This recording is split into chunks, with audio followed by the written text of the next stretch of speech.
આજના બ્લોગની શરૂઆત થાય છે પાવભાજી બનાવવા સાથે. તો પહેલાં કઢાઈમાં બટર નાખી અને કાંદાની પ્યુરીને ગોલ્ડન બ્રાઉન થાય ત્યાં લગી પકાવી દઈએ અને એના ટોમેટો પ્યુરી નાખી અને બધા મસાલા નાખી દઈએ અને એનું ઓઇલ છૂટું થાય ત્યાં લગી પકાવી અને એમાં બોઇલ ભાજી નાખીએ અને પાવભાજી મસાલો નાખીને 10 મિનિટ લગી થવા દઈએ અને એક બાજુ પાવ ગરમ કરી દઈએ અને બેસી જઈએ જમવા. અને ભાજીના ઉપર બટર ચીઝ અને લેમન નાખીને મિક્સ કરીને ખાઈએ અને સાચે બહુ ટેસ્ટી લાગે.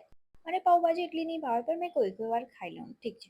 અને પછી બપોરના મારું એક રીલ્સ બનાવવાની હતી તો મેં એના માટે તૈયાર થઈ ગઈ, મેકઅપ કર્યો, જ્વેલરી પહેર્યું એન્ડ ઇટ્સ ડન. અને ભાઈ સાહબ આજે જે રીલ્સ બનાવવામાં ટાઈમ લાગ્યો છે મેં વારંવાર ભૂલી જતી હતી અને પછી બીજી રીલ્સ બનાવી. આજે મને એટલા બધા પાર્સલ રિસીવ થયા છે તો આપણે જલ્દી જ આપણી રૂમ મેકઓવર સિરીઝ ચાલુ થશે ને એના સાથે મેં તો થાકી ગઈ. પણ બધાનું સોલ્યુશન છે ચા. તો ચા પીએ અને કૂકીને વોક પર લઈ જઈએ. અને આજે કંઈ વધારે જ સારો મેકઅપ થયેલો હતો પણ અફસોસ આપણે એને રિમૂવ કરવો પડશે.